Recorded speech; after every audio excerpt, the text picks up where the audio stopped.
역대상 제9장은 바벨론 이제 포로 생활을 마치고 고국으로 귀환한 이야기들, 그런 명단들을 이렇게 보여주고 있습니다. 물론 이 명단들은 이제 바벨론 포로 이전에 있는 사람들을 또 언급해 주기도 해요. 뭘 말해 주려고 하냐면 바벨론 포로에서 돌아온 이들이 뭘 해야 되냐라는 거예요. 이 명단들이 주는 교훈은 철저히 예배를 세워야 된다. 예배 중심적으로 공동체는 지어져 가야 된다라는 걸 우리에게 알려주고 있죠. 예수를 믿고 났을 때 우리가 해야 되는 건 뭐냐? 하나님, 저 이제 어떻게 살아야 되죠? 그리고 여러분, 또 예수를 믿다가 중간에 침체기가 있고 어려움이 있어요. 그때 우리의 마음에 또 이제 마음이 새로워지잖아요. 주님, 제가 어떻게 해야 될까요? 제가 무엇을 해야 될까요? 가장 아름다운 행위는 하나님께 예배하는 거예요. 무엇을 해야 될까의 그 첫걸음은 뭡니까? 예배예요. 그래서 우리가 주일날도 우리가 일주일의 첫날이잖아요. 그죠? 첫날을 어떻게 보냅니까? 예배로 보내잖아요. 내 삶의 중심은 예배이고 시작은 예배라는 거죠. 이스라엘도 그런 거예요. 바벨론에 돌아온 이들이 해야 되는 것은 예배다. 그래서 1절에 이렇게 내용을 보니까 이스라엘이 그 계보대로 계수되어 그들은 이스라엘 왕조실록에 기록되니라. 유다가 범죄함으로 말미암아 바벨론으로 사로잡혀 갔더니, 바벨론에 왜 사로잡혀 갔어요? 범죄함으로. 유다들은 자기들은 멸망하지 않을 거라는 그런 자부심이 있었거든요. 북이스라엘 10개 지파는 저들은 뭐 성전에서 예배도 드리지 않고 우상 숭배하고 빠지고 저렇게 사니까 저렇게 아수르에 멸망당하지, 그렇게 막 비난했던 이들이에요. 그런데 어떻게 해요? 유다도 똑같이 그 안에 들여다보니까 우상 숭배하고 있고 하나님 앞에 죄를 저질렀잖아요.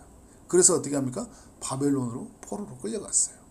그런데 그 포로로 끌려갔던 이들이 어떻게 합니까? 돌아왔다라는 거예요. 누가 행하신 일이에요? 하나님이 행하신 일이죠. 하나님이 그 죄의 값을 다 치르게 하시고 돌아오게 하셨어요. 돌아오면 해야 되는 일이 뭐라고요? 하나님을 예배하는 일이에요. 예루살렘의 뭐 성벽도 무너지고 집도 무너지고 땅들도 다 황폐해졌어요. 그리고 또 무엇도 무너져 있어요? 성전도 무너져 있거든요. 가장 먼저 해야 될 일은 뭐 성벽을 세우는 일들 이런 게 아니에요. 그리고 집을 짓는 게 이게 아니에요. 하나님은 뭘 원하셔요? 예배를 드리기 위해서 성전을 공사하라 이야기를 해요. 그래서 여러분, 오늘 말씀들은 이렇게 또 우리에게 굉장히 또 중요한 의미가 있죠. 우리의 삶에 뭐가 중요하냐, 무엇을 우선으로 해야 되냐, 우리의 삶의 시작은 항상 무엇을 중심으로 가야 되냐를 너무 잘 알려주고 있기 때문이에요. 죄에서 해방된 사람들, 구원받은 사람들, 하나님의 자녀들은 어떻게 살아야 되냐라는 거예요. 2절에 보니까 그들의 그 땅 안에 있는 성읍에 처음으로 거주하는 이스라엘 사람들은 제사장들과 레위 사람들과 느디딤 사람들이라. 처음으로 거주한 이들이 어떤 이들이에요? 제사장과 그 레위 사람들, 느디님 사람들, 이렇게 표현했던 게 뭐냐면 이들을 통해서 어떻게 해요? 예배 중심적인 조직을 만들고, 그리고 어떻게 해요? 그런 어떤 분위기를 만들고 그렇게 어떤 문화를 만들어가는 거죠.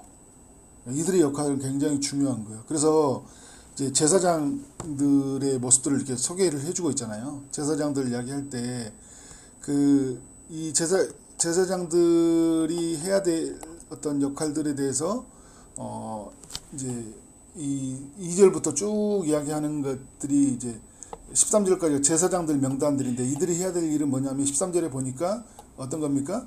그들은 예배 드리는 일이다. 그러니까 성전의 임무를 수행할 힘 있는 자가 모두 1760명이라 이야기하잖아요. 이 1760명이라는 하나님이 사람을 허락해 주셨어요. 이 제사장 명단들요.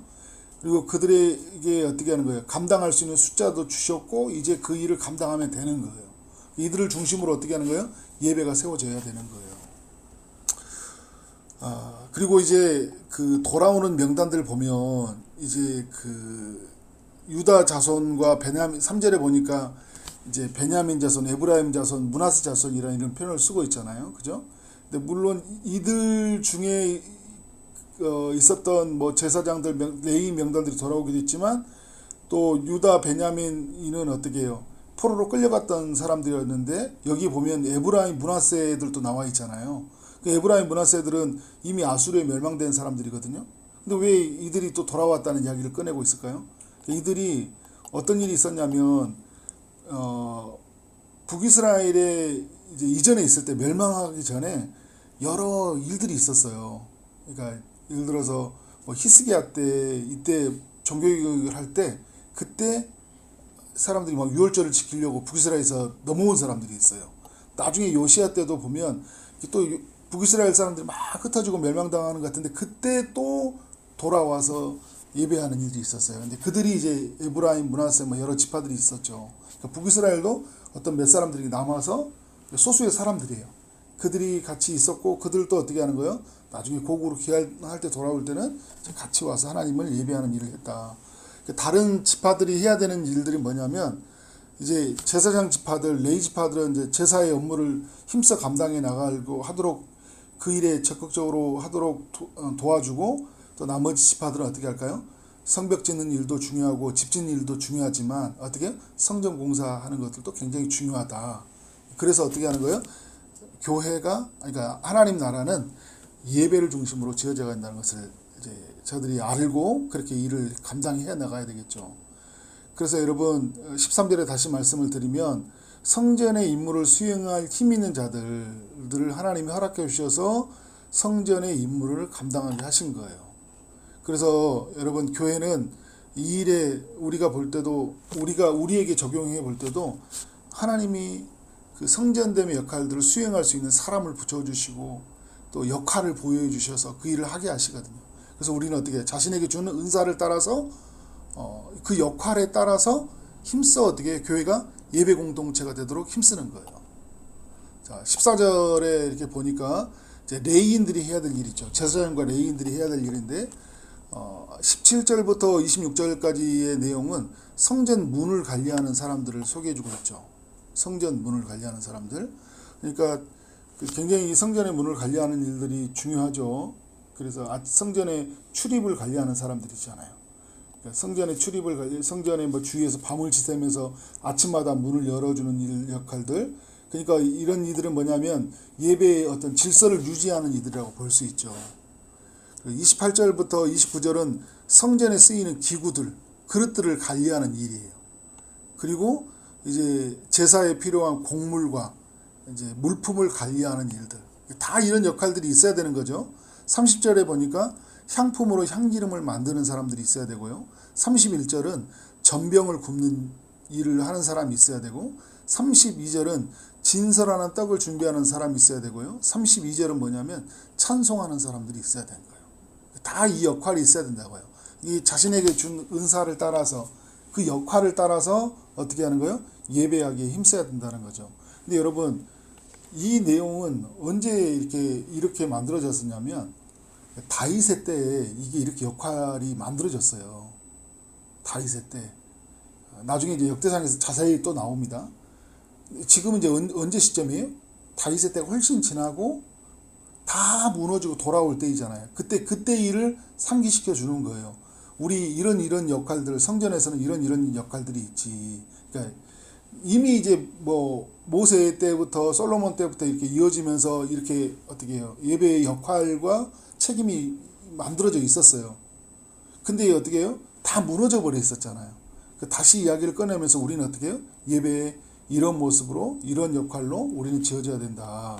이런 사람들이 있어야 된다라고 말해주고 있는 거예요. 여러분 이게 너무 소중하고 너무 이 아름다운 이야기를 우리가 들려주고 있는 거죠. 그래서 하나님이 필요한 사람 배치하고요, 또 필요한 모든 것을 준비하게 하신 거예요. 그리고 지금 이 일에 쓰여지는 모든 사람들 있죠. 다 어떻게 할까요? 귀한 거예요.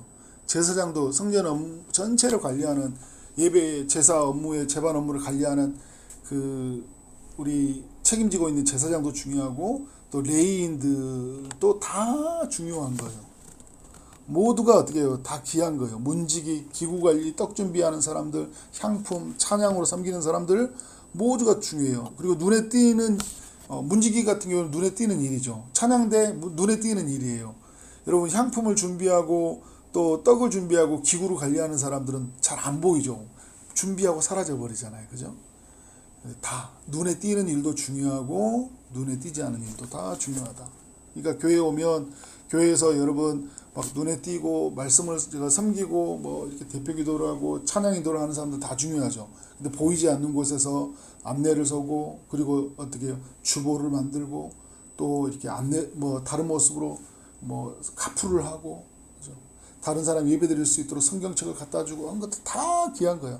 모든 게 귀한 거죠. 27절부터 이렇게 17절부터 27절에 나오면 이 성전 문지기로 종사하는 사람들이 212명이라고 하잖아요. 그 12명이 동서남북의 문들을 해주고요. 그리고 27절에 보니까요. 성전 주위에서 밤을 지내면서 어떻게 아침마다 문을 열어준대요. 그러니까 여러분 이 사람들은 어디에 자는 거예요? 성전 주위에서 밤을 보내는 거예요. 잠을 자는 거예요. 그래서 이들이 해야 되는 일은 뭐예요? 아침마다 문을 열어주는 거예요. 그러니까 얼마나 어떻게 보면 여러분 엄청 단순한 일이에요. 단순한 일인데 매우 또 어떻게 하는 거예요? 이게 또 지겹고 매너리즘에 빠질 수 있는 거죠. 오늘 또 일어나가지고 문 열어주고 하는 일이잖아요. 그런데 여러분 이 문 열어주는 일은 어떤 일이에요? 그때 문을 열어줬을 때 사람들이 예배하는 것들을 오고 그죠? 아침에 상번제를 드리러 오는 사람들을 그리고 이제 예배 드리러 오는 날은 정말 하나님 앞에 나오는 이들을 보면서 어떻게 얼마나 기쁜 일이에요. 하나님을 예배하기 위해서 이렇게 많은 이들이 몰려오는구나. 그래서 주님을 바라보고 주님께로 나아가는 이런 것들이죠. 귀한 거예요. 자, 33절에 보니까 레이지파의 그 찬송하는 리더가 뭘 합니까? 골방에 거주하면서 어떻게 합니까? 골방에 거주하면서 주야로 자기 직분에 전념했다. 아침과 저녁으로 어떻게 하는 거예요? 골방에서 그 일을 준비해 가는 거예요. 찬송의 콘티를 짜고 그죠? 아이디어를 생각하고 어떻게 이 곡을 이번 주에는 드릴까 얼마나 많은 생각을 했을 거예요. 그래서 여러분 이때 보면 이 찬송하는 리더는 뭐냐면 이 시편의 내용들 나중에 이제 찬송을 많이 하잖아요. 시편의 내용들 뭐 6월절 때 불렀던 노래들 어떤 절기 때는 이런 곡들을 뽑고 그리고 준비시키고 그런 걸 다 하잖아요. 우리가 여러분 찬양팀도 보면요 이 그냥 서는 게 아니에요.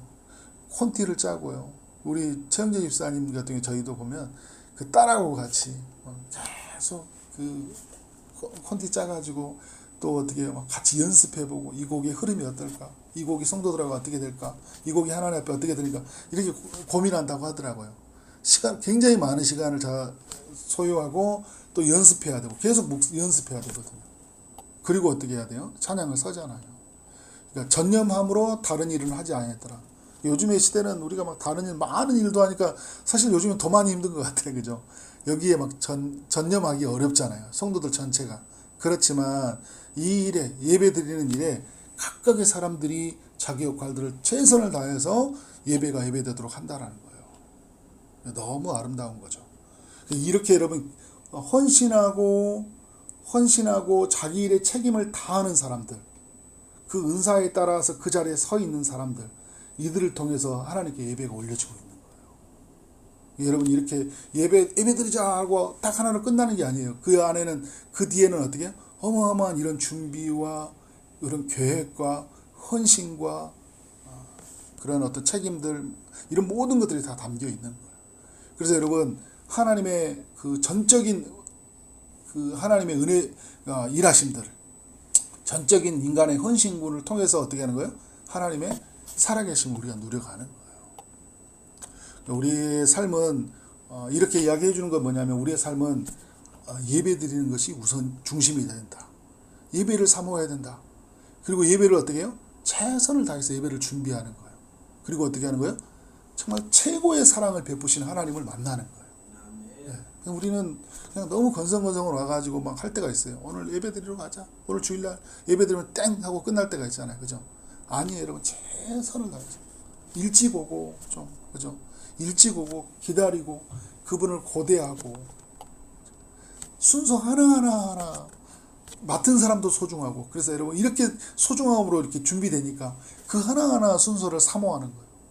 하나하나를 순서를 사모하는 거예요. 저도 여러분 막 설교 준비, 바로 막 뚝딱 그날 하는 게 아니에요. 막, 저도 그 다음 주까지 미리 묵상해놨다가, 생각 정리해놓고, 또 이렇게 월요일 날 되면 막 짜보고 또 짜보고 토요일 날 밤에 또 어떨 때는 안 돼서 확 바꾸고 주일날 새벽에 일어나서 또 바꾸고 또 바꿀 때가 있어요. 아닌 것 같아요. 이 뜻이 안 드러난 것 같아요. 엄청나게 많이 씨름하고 막 고뇌하고 그렇게 하나님의 은혜가 부어지기를 하나님의 뜻이 드러나기를 막 바라는 마음으로 그렇게 서거든요. 이게 다 이렇게 해요. 사람들이. 그렇게 해서 하나님 앞에 예배를 드리는 거예요. 설교자는 이렇게 예배를 드리는 거고 찬양을 준비하는 사람은 이렇게 예배를 드리는 거고 어떻게 해요? 청중과 모든 사람들은 어떻게 해요? 같이 한 마음으로 드리는 거예요. 대표기도 하는 사람은 어떻게 해요? 모든 청중을 대표해서 하나님께 올려드리는 거예요. 그때 올려드리는 고백 하나는 주님 저의 고백입니다 라고 같이 하는 거예요. 그러니까 여러분 대표기도 하나하나 준비할 때도 대충 할 수 없는 거죠. 왜냐하면 이건 우리 모두의 고백이기 때문에. 그러니까 여러분 그래서 예배는 너무 아름다운 거고 이런 고귀한 헌신을 통해 하나님이 하나님 되심이 드러나는 거예요. 그렇게 드려지는 우리의 삶이 되어지기를 주님 이름으로 축원합니다. 네, 기도하겠습니다. 하나님 감사합니다. 바벨론에서 돌아온 이들이 가장 먼저 세운 것은 성벽이 아니고 집이 아니라 예배였다는 것을 우리에게 알려주시니 감사합니다. 죄에서 해방된 우리가 하나님 가장 먼저 해야 될 일이 예배라는 것을 기억하고 항상 예배 중심으로 그렇게 사는 삶이 되게 하여 주옵소서. 우리에게 주신 은사로 또 공동체와 협력함으로 또 맡겨진 일을 책임을 다함으로 기쁨으로 드려지는 예배가 되게 하여 주옵소서. 하나님께서 구원해 주신 은혜가 너무 커서 정말 하나님 그 은혜로 예배드리게 하여 주옵소서. 억지가 아니라 자원함으로 드리게 하여 주시고 의무가 아니라 감사로 즐거이 헌신으로 드려지는 예배가 되게 하여 주옵소서. 예수 그리스도 이름으로 기도를 싸움나이다. 아멘.